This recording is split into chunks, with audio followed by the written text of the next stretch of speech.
What's going on, everyone? This is Noah from Spanky the Sparky. Today we have a very special guest, Johnny Rivera, out of IBEW Local 479 in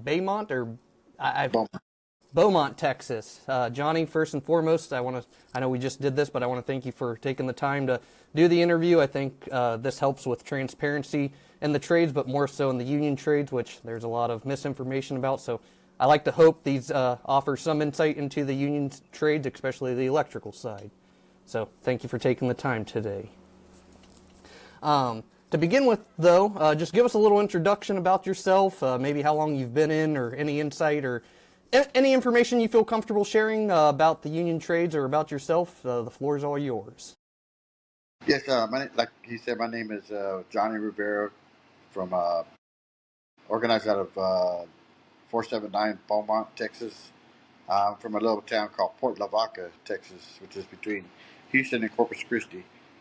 Union was strong there until Alcoa recycling uh, plant moved out, and the union moved out.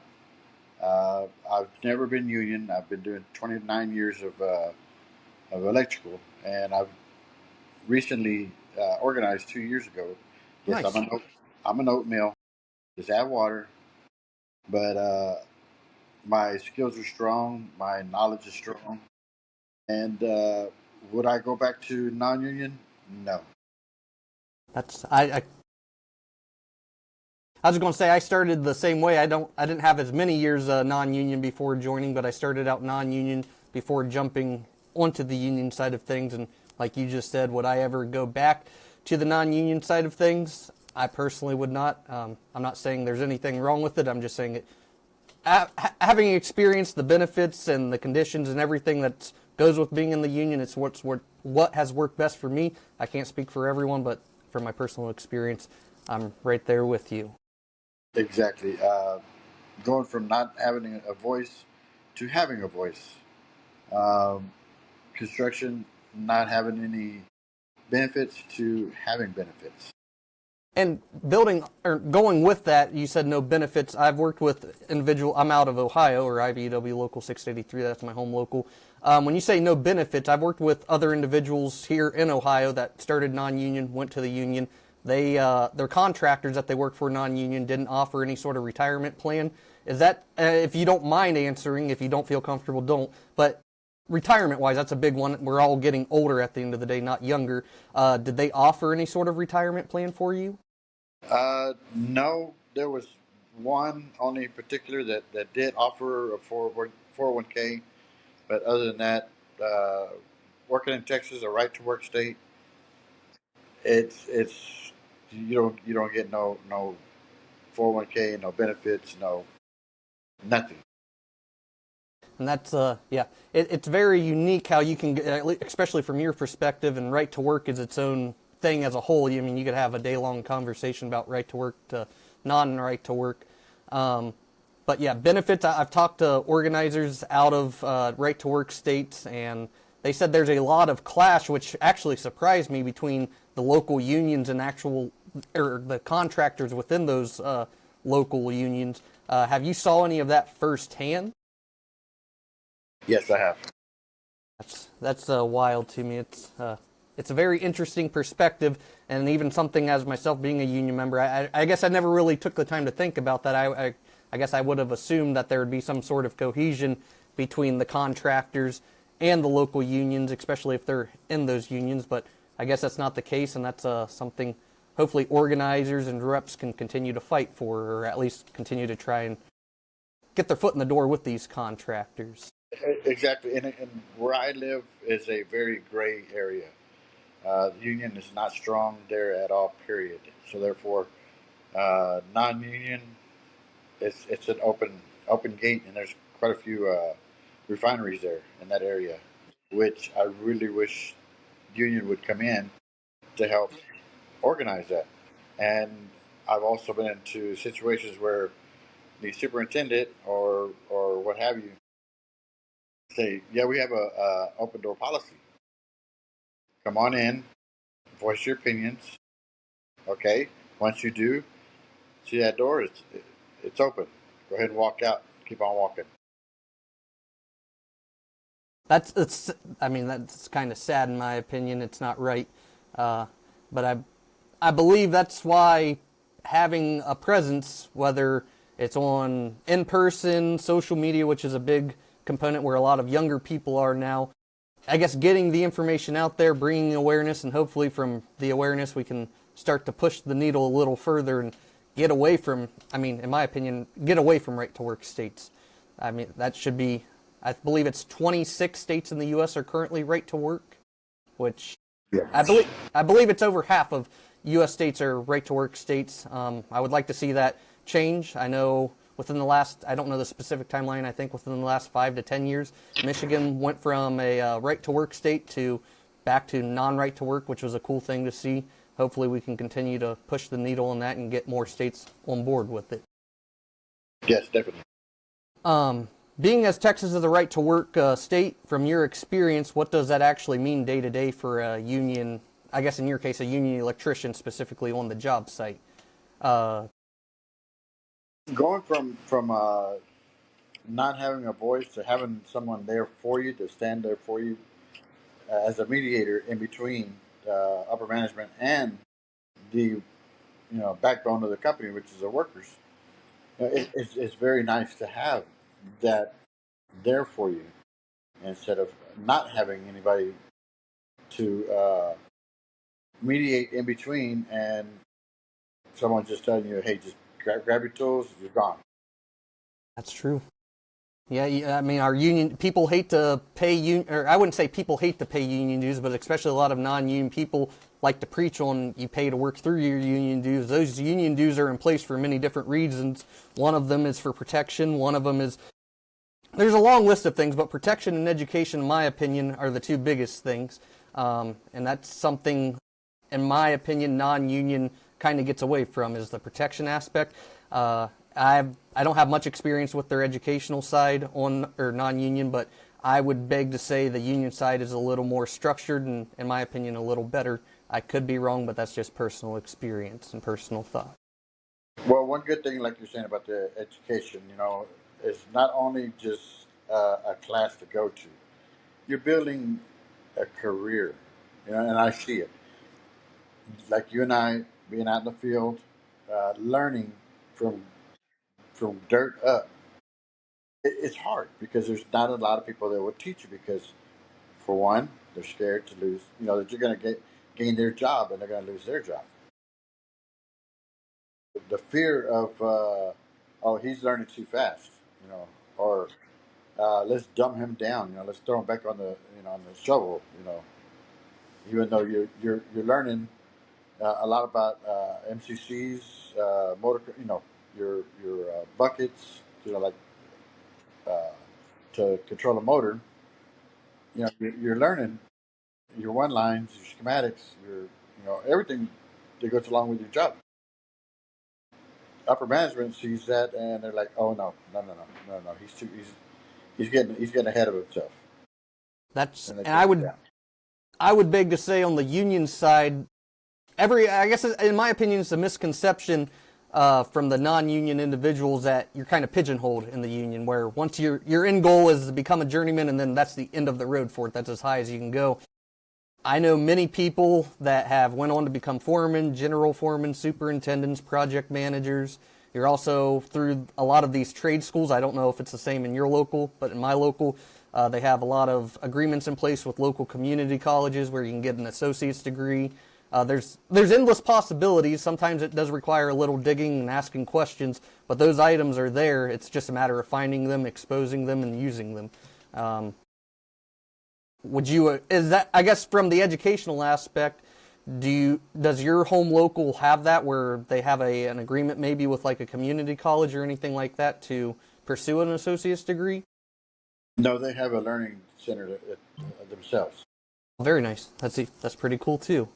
It's Uh, a lot better because at a community college you get a 2 year degree. A 2 year degree, in some places it's just like a piece of paper they can wipe their butt with and just throw away. that's true. In union, it doesn't mean anything.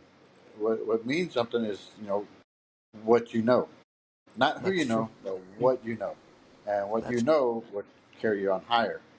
And That's I've learned that with the union, you say you know how to do this. Okay, we're going to put you to the test. You go ahead and go do it. I trust you. Yep, and we're going to find out real fast if you're telling the truth or lying. Exactly. That's But I've it's been a learning curve for me because of course, the aspect of they're going to take your dues, they're going to strike, and all the horror stories that they put onto you about the union. And once I joined the union, I was like, wow, I got a voice. exactly. There's I've got something that's going to protect me. Hey, insurance. I only pay one payment, and non-union. If you have whether you have four dependents or 25 dependents, your pay the pay that you have to make it goes higher and higher. With union, it stays one single payment. and that's something that I don't blame, unless you are familiar with the unions. I get it. I guess it's just a misconception. Is that we have an hourly package, or not an hourly package? We have a total package. Of that, you have your hourly pay rate, which And then also obviously tip. you have your working dues that come out of that, which a lot of people gripe about. Which I get. No one wants to give away money or send money away to something, which I get it. But like we said earlier, that pays for protections, education, a long list of things. But on top of our hourly wage, like you were just discussing, we have a benefits package and all that, which pays into some locals, or every local's a little different, but a pension usually, an annuity possibly, health insurance. Some have vacation funds, HRAs. But like you were just saying, whether you have 20 children or it's just yourself, your rates are going to remain the same, and all that's being paid directly by the contractor. It's not deducted out from your take-home paycheck, which is, in my opinion, a really large, nice benefit. Yes, yes, yes, yes, yes. Um, Being in a right-to-work state, what made you decide to go union outside of just staying non-union? Is it more? I think you've kind of meant or hinted around the fact of having the voice. Is that the biggest thing, or are there other factors that kind of went into that? I worked. Like I said, I've been doing non-union all my life, Yeah. and for 6 years I worked for a refinery for the refinery, Oh, wow. and in those 6 years, I noticed. Well, I would experience so much nepotism. Well, the coworker that you have, his dad's a supervisor in a different unit. Therefore, he can, he can do whatever he wants. Oh well, that coworker, his brother is a supervisor in a different unit. If you have a small project, you're on your own. Yeah, If they have a small project, all hands on deck. that's true. It don't work that way. I'm the senior. I should be, shown as a senior. They should respect me. Oh no, it doesn't work that way. Coming from the non-union side, how does union pay, benefits, and job security compare to what you saw, not only personally from your own experience, but for others on the non-union side, at least pertaining to your area in Texas? I am so satisfied with once I became union. I'm so very satisfied, especially Awesome. the project that I'm on right now. I'm over here at the Abilene Data Center. Mm-hmm. Nice. Yes, yes. Scale is up 25%, That's awesome. and all the overtime is double time. That's even better. Yes, and I am very satisfied. I am able to maintain my household back home, That's my nice. household here in Abilene, which is 6.5 hours away from home. Wow. Uh, we have some property that we're buying, and I'm able to take care of that. Uh, Basically, all the needs that I have and still have extra. That's amazing. That you spoke about traveling. It sounds like you're traveling right now. You're not working necessarily out of your home local. Is that correct? Correct, correct. And that's something that a lot of people don't realize is in the union, whether you're electrician, plumber, whatever the case may be. Say your area, even if your area is not slow in work, you have the ability, as long as you're a journeyman. There are instances where CEs, CWs, and even apprentices at times can travel. But especially as a journeyman, as long as you have your ticket paid up, you can go to another local, whether it's voluntary or out of need. And as long as there's job calls, you can be like, here's my ticket, and then you're good to go to work. That's something a lot of people don't realize, which is a very... I'm sorry. Exactly. And that part, in my opinion, I wouldn't say, well, it's very nice because non-union, if you get laid off or fired, you're back usually submitting resumes. You might know someone at a company that can get you a job, but in our case, we can take our golden tickets, what I like to call it, show up at a union hall, and as long as they have work, you're right back to work. It might not be the most desirable area that you want to work in. It might be further away from home than you want, but unfortunately, at times you have to do what you have to do to make ends meet, and to me, that's a very nice bonus as a union construction worker. And the resources inside the union is uh, a lot of, I mean, just so much easier because we're too broke. That's true. You got Yep. that area where you can see where all the work's at, and you can hit the road. You know, call up the union hall over there, send my travel letter, do whatever you got to do. You know, and the business managers are there to help you out with that. That's what our dues are You paying got for. your union pay scales. You can look on there and see where you know the better places to work. You know, to pay your benefits, your retirement, your vacation, your HRA, all that. You know, and it helps. That's very true. Being non-union, you don't have that. No, that a lot of the time, no. Point blank, no. Do you think being in Texas, there are misconceptions about being in the union in Texas? I mean, I know from at least my standpoint, being in Ohio, it's probably misconceptions, and the only way to figure out if it's a misconception or truth is by having conversations. But do you think there's any misconceptions about being a union, at least in this case, a union electrician in Texas? Yes, a lot of people see the bug and they're like, "The hell is that? That's true. What do you mean? What are you talking about? That That's thing very that you got true. on the back of your truck? That thing right there shows me brotherhood. That's true. I don't know what That, you're talking about." and going off of the brotherhood aspect, sisterhood, with our logo, the bug, have you personally seen how solidarity or a lack of can affect conditions on a job site? And it doesn't have to be specific to Texas, but anywhere. Have you saw how that can affect a job site? Yes, yes, and even off the job site, I've even seen where you have a bug on the back of your vehicle and you break down, flat tire, what have you. You know, brotherhood. You know, brothers or sisters will even stop It's out of true. their, you know, take time out of their busy schedule and help you out. That's 100% true. I like to think, and not think, I've saw it personally firsthand that in the union there's more of a build-up culture. And when I say that, if someone's down, whether a family member unfortunately passes away, or maybe you're just down on your luck for mental health, because that's a conversation in itself. The people in your local and even outside of the local will do whatever they can to help build you back up, whether that's monetarily or just words of wisdom, which is something I never really saw on the non-union side, where it was more of an individual thing. I'm going to do what I can to stand out. And don't get me wrong, I think that's a good thing to do. Obviously, you want to be a hard worker or known as a hard worker, but there's more of a collective group goes into helping an individual rather than tearing someone down because they're doing better. Exactly. And then give you an example. Last year, I lost two sisters. Man, I'm sorry to hear that. Yeah, it was really hard. One before I got onto this project, and then the second one after I've been on this project for about 4 months. Well, the heart love the, that I felt when Yeah, I came back from my sister passing away, I had a envelope waiting for me. it's awesome. It wasn't a whole lot, but you know what? It helped me transition from coming back from home into getting back into the schedule back to work.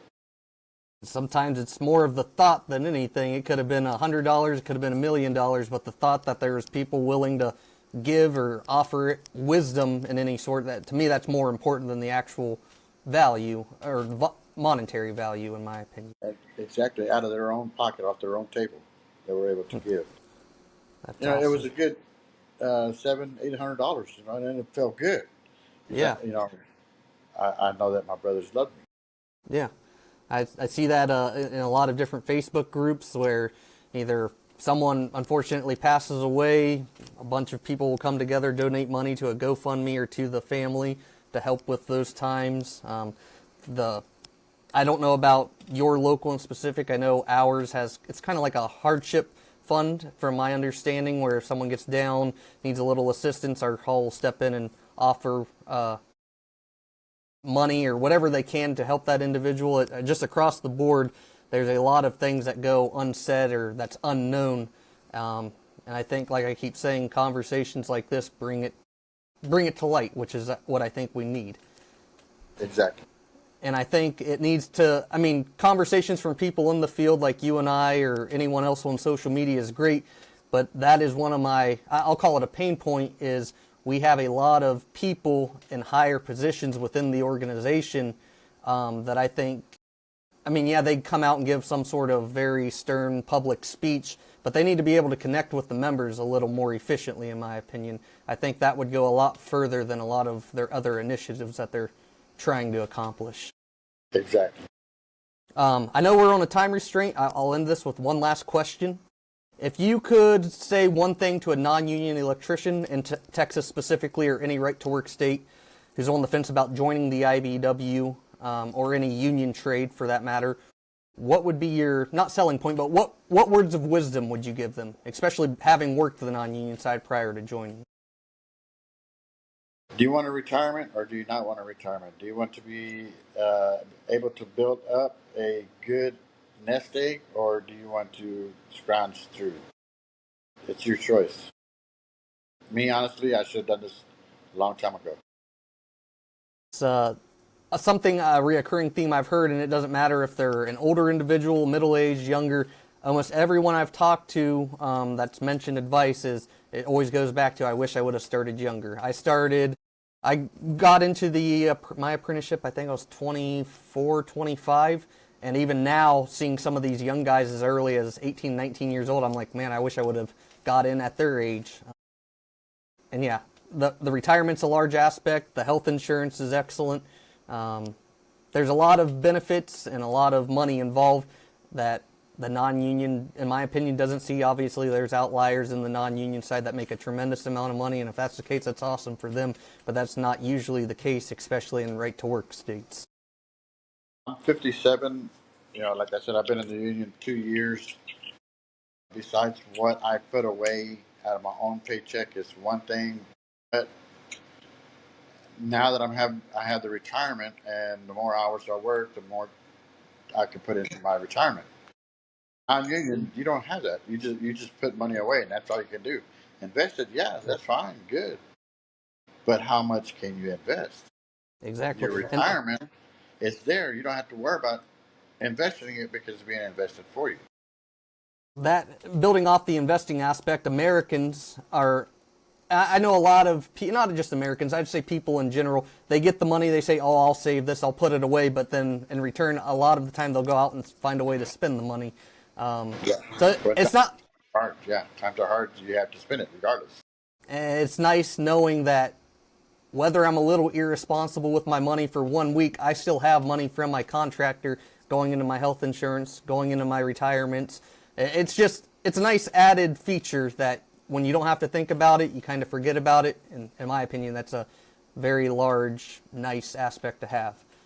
Exactly. And some halls, or yeah, some halls they have for where they have they contribute into your vacation fund. That's true. That's very true. Non-union, you don't have that. No, You don't work, you don't pay, you don't get paid. Flat out. that's true. I'll leave it at this. When I worked non-union, I made, and this was the 2017, 18. I started out $12 an hour. There was no health insurance that the company offered. There was no retirement unless I stored some of my own money away. All my power tools I had to go out and buy. obviously hand tools I had to go out and buy. There's no tool list, but everything that a union contractor usually provides, I had to go out and get myself with a lot lower pay and no benefits. So if I could leave anything out there, that would be my selling point, on top of all the higher pay, typically, the benefits, and there's so much more that we could get into. But I know we're on a time crunch. Johnny, I want to take the time to say thank you. Like I said at the beginning, I think these conversations are important. I believe transparency is key in anything in life, but especially with the trades, with there being such a large influx of people wanting to gain knowledge, but it seems like there's a lot of misleading information out there, and hopefully we've done our duty for the day at least by giving a little insight into what it is like working in the union trades. And like I said, take it from the experience. That's true. That's very true. Experience trumps everything, and that's I think you nailed everything right on the head with everything you had to say. And even though my boys aren't in the playoffs, go Cowboys. I'm a Steelers fan, so I guess it doesn't directly affect the Steelers until the Super Bowl, but yeah, it's been a rough year for both teams. But yeah. But alrighty, Johnny. Well, I appreciate it.